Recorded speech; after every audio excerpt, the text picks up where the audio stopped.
Que Deus te abençoe. Mais uma vez estamos juntos para esta jornada pelo livro do profeta Ezequiel, neste sexto dia, através desse precioso livro, desta obra do Espírito Santo através do profeta, incitando o povo a uma chamada ao arrependimento. Neste sexto dia, iniciamos no capítulo 20, onde a Bíblia nos conta que líderes do povo de Israel buscam consultar o Senhor através do profeta Ezequiel.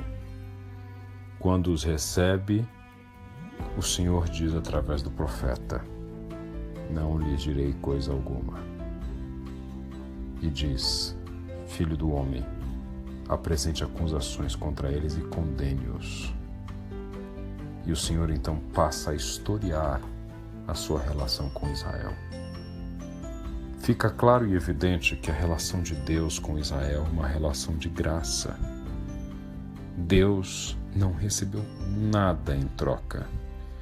Deus jamais tinha qualquer tipo de necessidade desta relação. Pelo contrário, Deus desenvolve uma relação com um povo rebelde, com um povo que se voltava contra Deus continuamente, assim como seus antepassados, sem ter a capacidade de aprender com os erros do passado. E Deus então decide dizer a este povo: eu o julgarei. O versículo 44, inclusive, deixa muito clara a intenção do Senhor, quando ele diz ao povo de Israel: saberão que eu sou o Senhor, ó povo de Israel, quando por causa do meu nome eu os tratar com compaixão, apesar de toda a sua perversidade. Eu, o Senhor soberano, falei. Segue então esta mensagem de julgamento no capítulo 21 com uma metáfora, utilizando-se da imagem da espada de julgamento do Senhor. Diz o profeta que a espada está desembainhada e não voltará mais à bainha. Então Ezequiel começa dramaticamente a gemer na angústia dessa execução que virá. A espada que virá para executar juízo contra Israel. E um juízo que causará uma mudança radical no sistema social de Israel. Humildes exaltados, orgulhosos humilhados. Uma reversão de expectativas, colocando uma sociedade de pernas para o ar. Opressores destruídos, oprimidos exaltados. Segue então o capítulo 22 com a denúncia dos pecados de Jerusalém, a capital de Israel, simbolizando essa nação perdida e distante de Deus. Uma nação que decidiu atacar o que comumente é chamado de o quadrante da vulnerabilidade: o pobre, o órfão, a viúva e o estrangeiro. Esta denúncia deixa claro que a degradação moral segue-se uma degradação social. E essa degradação moral e social só ocorre porque houve no cerne, no nascedouro, uma degradação espiritual. O povo se esqueceu de Deus. O povo se esqueceu do seu chamado. O povo se esqueceu de praticar aquilo que Deus lhe determinou como mandamento. Então o Senhor chega ao ponto de incitar, de convocar Jerusalém para um conflito, dizendo: quão forte e corajosa você será no dia do acerto de contas. Deus estava chamando Jerusalém para um acerto de contas. E usa então mais uma imagem dizendo: Jerusalém, você será provada na fornalha. E infelizmente não sobrará nada, porque estamos falando de uma terra que, ao ser lançada na fornalha, só existe cobre, ferro, chumbo, estanho, prata. não existe ouro, não existem pedras preciosas. Jerusalém é um local devassado, um local colapsado, porque seus maus exemplos nascem, inclusive, no coração dos líderes. Estes cometem as maiores atrocidades, não somente corrupção de valores, mas atos de violência. O exemplo da liderança é cruel. E esta liderança, então, que influencia o seu povo, faz com que este povo chegue ao ponto, como diz o profeta, de até mesmo ele oprimir os pobres. O Senhor chama Israel a um julgamento. Condena, acusa e diz: farei cair sobre sua cabeça o castigo merecido por tudo que fizeram. Eu, o Senhor, soberano, falei. E então Ezequiel nos fala no capítulo 23 de mais uma imagem, de mais um símbolo. Desta vez ele nos conta a história de duas irmãs degeneradas, Samaria e Jerusalém, capital do Reino do Norte, capital do Reino do Sul, capital do Reino de Israel e a capital do Reino de Judá. Assemelha-as às prostitutas mais uma vez. Esta imagem da deturpação sexual é uma imagem comumente e rotineiramente utilizada por Ezequiel. Por que falar de prostituição? A prostituição tem em seu maior problema não o sexo. O sexo no casamento, num leito matrimonial sem mácula, é bênção de Deus. O sexo é a representação da união mística de duas carnes se tornando uma. O problema da prostituição, portanto, não é o sexo. Até porque o sexo é essa revelação da união de uma carne vinda de duas. O problema da prostituição é perverter o sexo, é banalizar o sexo.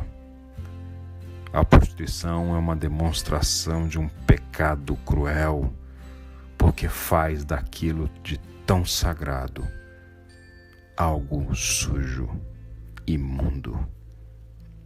E pecado é aquilo que perverte o belo que Deus fez, tornando-o imundo. E nós vemos então mais uma vez Ezequiel fazendo suas acusações. O promotor Ezequiel, com seu libelo de acusação. E talvez você esteja pensando, tantas e tantas vezes que temos falado sobre isso, por que Ezequiel bate tanto nessa tecla?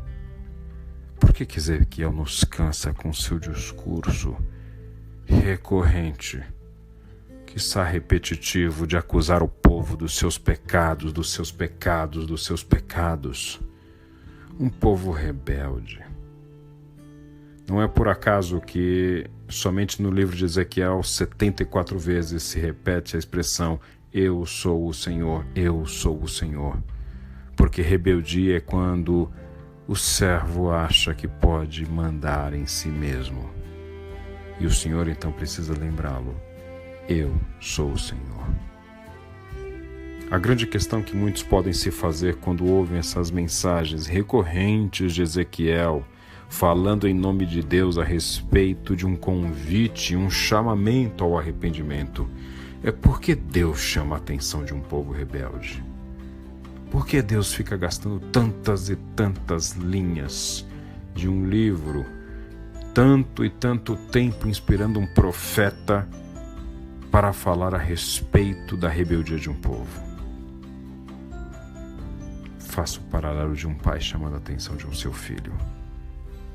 Faça o paralelo de um pai e uma mãe que amam seu filho, chamando-lhe a atenção. Só chamamos a atenção de quem nos importa. Como diz o ditado, não se gasta vela com defunto ruim. Não se gasta tempo naquilo que nós não valorizamos.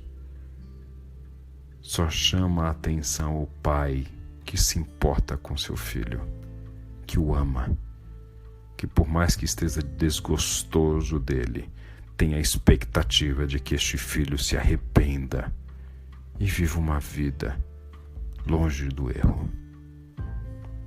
Em segundo lugar, Deus demonstra uma obsessão com este pecado recorrente de Israel, mas é importante deixar claro que o pecado não afeta em nada a natureza divina. Deus não se torna menos Deus. Deus não se torna menos poderoso. Deus não se torna menos importante. Deus não se torna menos Deus por conta do pecado humano. Porque o pecado não afeta Deus. O pecado afeta única e exclusivamente ao próprio homem. Mas Deus, no seu amor incompreensível pela humanidade, tenta chamá-la a um caminho aonde ela não plante e venha colher a morte.